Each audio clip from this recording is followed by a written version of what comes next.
Bonjour et bienvenue dans le 21e siècle. Je suis Angélique Kidjo et je suis ravie de vous accueillir dans un nouvel épisode. Devenir mère quand vous êtes à peine plus qu'un enfant a détruit de nombreuses vies. Alors que le nombre d'adolescentes qui tombent enceintes dans le monde a diminué, dans une région, il est à la hausse. Voici notre histoire en République dominicaine, dans les Caraïbes.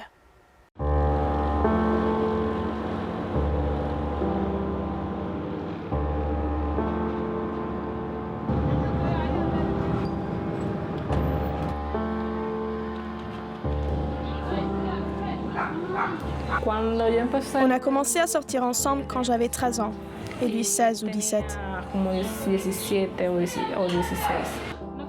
J'ai été complètement prise par surprise quand j'ai découvert que j'avais un bébé dans le ventre.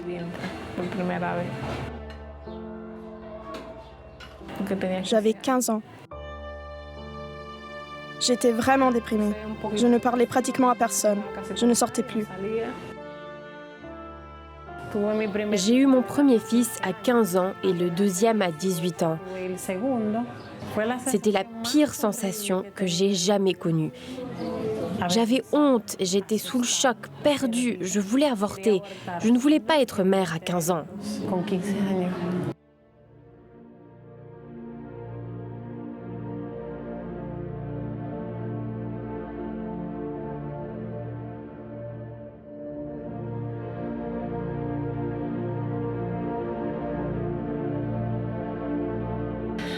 Quand ils m'ont annoncé que j'allais accoucher, j'étais sous le choc.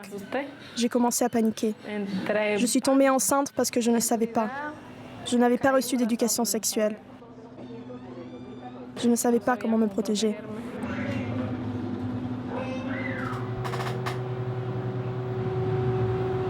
Je voulais faire médecine, mais quand j'ai appris que j'attendais Henry, j'ai dû arrêter mes études. Son père ne voulait pas que j'étudie. J'étais un peu triste. Ça ne m'avait jamais traversé l'esprit que je pourrais tomber enceinte. Jamais. Parce que déjà, on n'y connaissait rien, on n'avait aucune idée. À l'époque, les parents ne savaient pas, c'était tabou de dire aux enfants comment se protéger, comment faire attention. Je n'ai jamais rien entendu.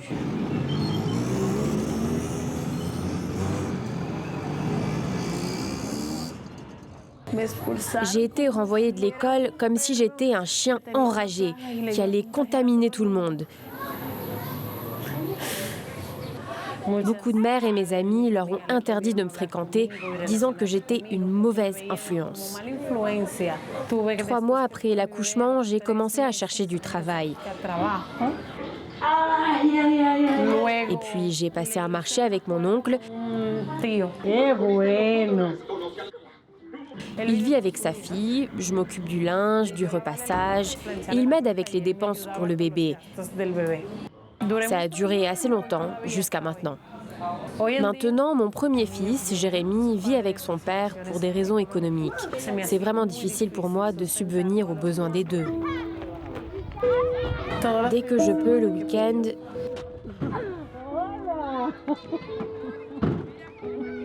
je vais le chercher pour voir ses yeux.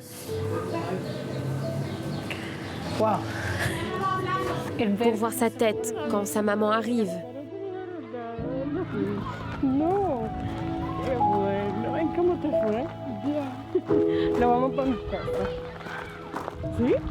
Une adolescente d'un foyer pauvre a 7 fois plus de risques de tomber enceinte que celle venant d'une famille avec un niveau de vie plus élevé. Les mères sont des jeunes filles qui élèvent d'autres enfants. C'est inacceptable de les laisser finir leur vie comme ça, dans un cycle de pauvreté. L'éducation est la clé. Une adolescente peu ou pas éduquée a 4 fois plus de risques de tomber enceinte. Un nivel d'instrucción o con un nivel de instrucción muy bajo tiene 4 veces más posibilidades de embarazarse.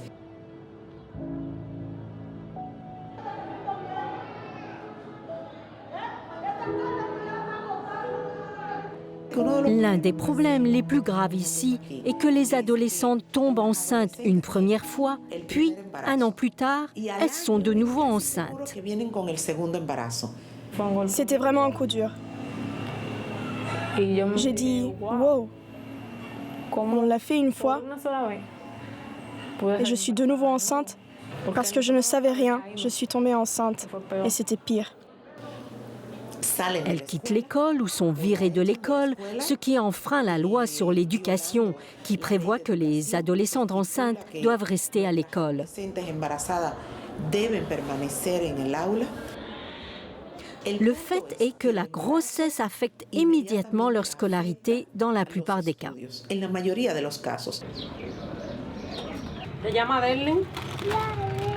Avoir un enfant alors que j'avais tant de projets dans la vie, tellement de choses que je voulais faire.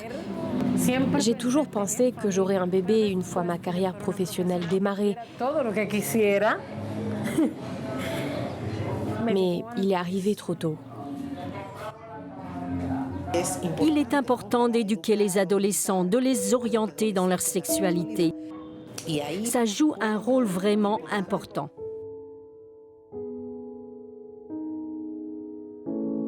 Pour commencer, on a monté un projet avec le Fonds des Nations Unies pour la population, FNUAP, sur l'éducation sexuelle. Nous avons formé un groupe de jeunes volontaires.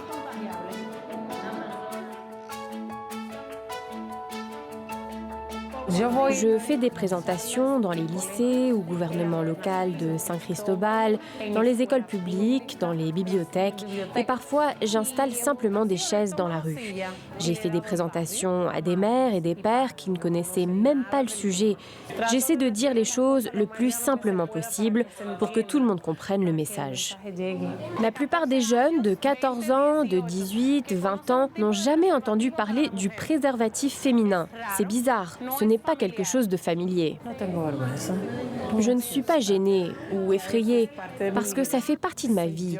Je suis moi, une personne comme vous qui a vécu beaucoup de choses dans sa vie.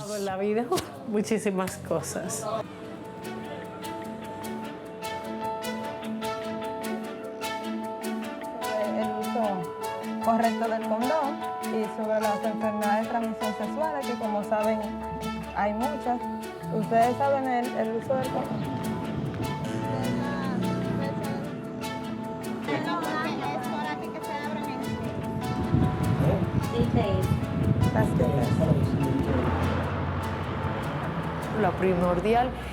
Le plus essentiel, c'est la prévention. Et la prévention est parfaitement possible grâce à l'éducation et un projet de vie. Souvent, les adolescents tombent enceintes simplement pour avoir un projet dans la vie.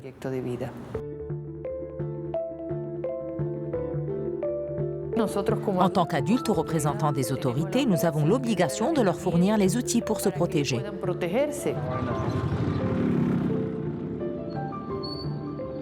Ce n'est pas la même chose quand une femme de 28 ans tombe enceinte par rapport à une fille de 14 ans.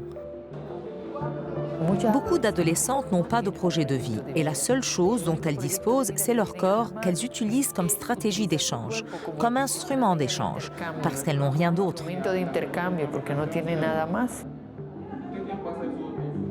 D'autres pensent qu'en tombant enceinte d'un adulte, elles vont être appréciées en tant que personne, que l'on va subvenir à leurs besoins. Il s'agit des catégories les plus pauvres de la population.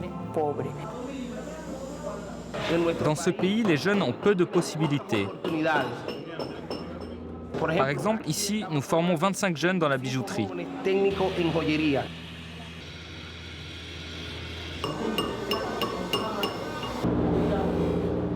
J'ai suivi 3 formations et maintenant j'apprends un peu à lire les pierres précieuses.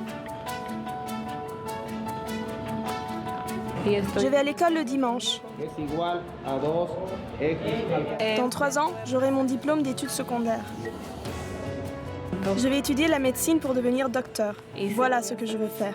Il se passe beaucoup de choses qui vont transformer la société dominicaine. C'est ce que nous souhaitons et nous espérons que quelque chose de différent va se mettre en place chez les jeunes.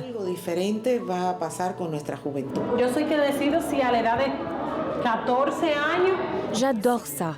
Peu importe si j'ai quelque chose en retour, je suis heureuse dans mon travail quand j'arrive à transmettre le message.